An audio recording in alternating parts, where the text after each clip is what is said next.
Assalamualaikum warahmatullahi wabarakatuh. Perkenalkan, saya atas nama Risna Cahyani N dengan NIM 2536562010006. Di sini saya akan membahas materi mengenai RAM, fungsi dan tahapan evolusi dari RAM. Nah, apa sih itu RAM? RAM atau Random Access Memory adalah komponen perangkat keras hardware berupa memori penyimpanan sementara pada komputer, laptop, dan smartphone.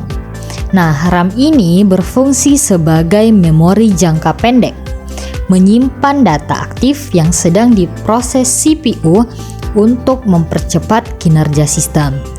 Nah, memori pada RAM ini bersifat volatil, yang artinya memori tidak menyimpan data atau instruksi secara permanen.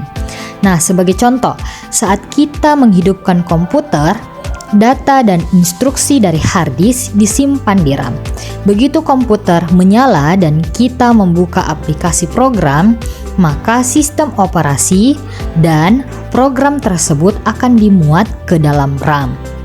Nah, CPU menggunakan data ini untuk melakukan tugas yang diperlukan.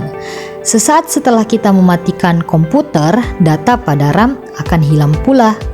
Nah, jadi data tetap berada di RAM selama komputer menyala dan hilang saat komputer dimatikan. Fungsi RAM adalah yang pertama, penyimpanan data sementara, di mana RAM berfungsi sebagai tempat penyimpanan data sementara untuk instruksi yang sedang diproses oleh CPU. Nah, jika kita membuka aplikasi, data aplikasi tersebut akan dipindahkan dari penyimpanan internal ke RAM agar bisa diakses dengan jauh lebih cepat. Nah, fungsi yang kedua yaitu mempercepat pemrosesan data.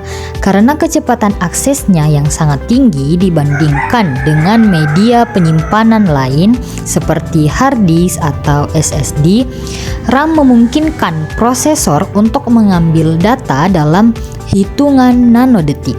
Hal ini krusial untuk menjaga performa sistem agar tetap responsif. Nah, fungsi yang ketiga, mendukung multitasking. RAM memungkinkan kita menjalankan beberapa aplikasi secara bersamaan. Semakin besar kapasitas RAM, semakin banyak data aplikasi yang bisa ditampung sekaligus, tanpa membuat perangkat menjadi lambat atau mengalami hang.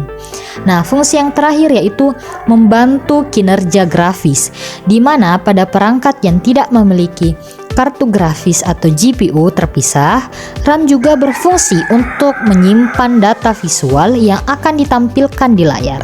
Sebagian kapasitas RAM akan dipinjam untuk diolah menjadi memori video atau VRAM. Tahapan evolusi RAM dimulai era semikonduktor tahun 1940-an sampai dengan 1950-an. Sebelum adanya chip silikon, komputer menggunakan metode penyimpanan yang sangat fisik dan besar yang namanya delay line memory, menggunakan tabung berisi merkuri untuk menyimpan data dalam bentuk gelombang suara. Nah, ada juga yang namanya magnetic core memory tahun 1951, di mana menggunakan cincin magnet kecil yang dianyam dengan kabel. Ini merupakan RAM pertama yang benar-benar stabil dan digunakan pada komputer legendaris seperti MIT Whirlwind. Nah, yang kedua, penemuan di RAM.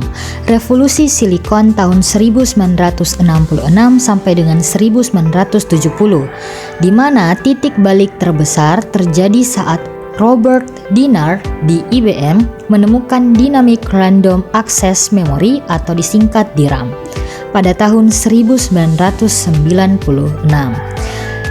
Di mana konsepnya menggunakan satu transistor dan satu kapasitor untuk menyimpan 1 byte data.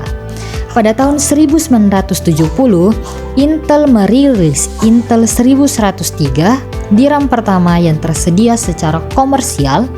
Produk ini perlahan menggantikan memori inti magnetik karena jauh lebih murah dan kecil. Nah, yang ketiga, era sinkronisasi tahun 1990-an.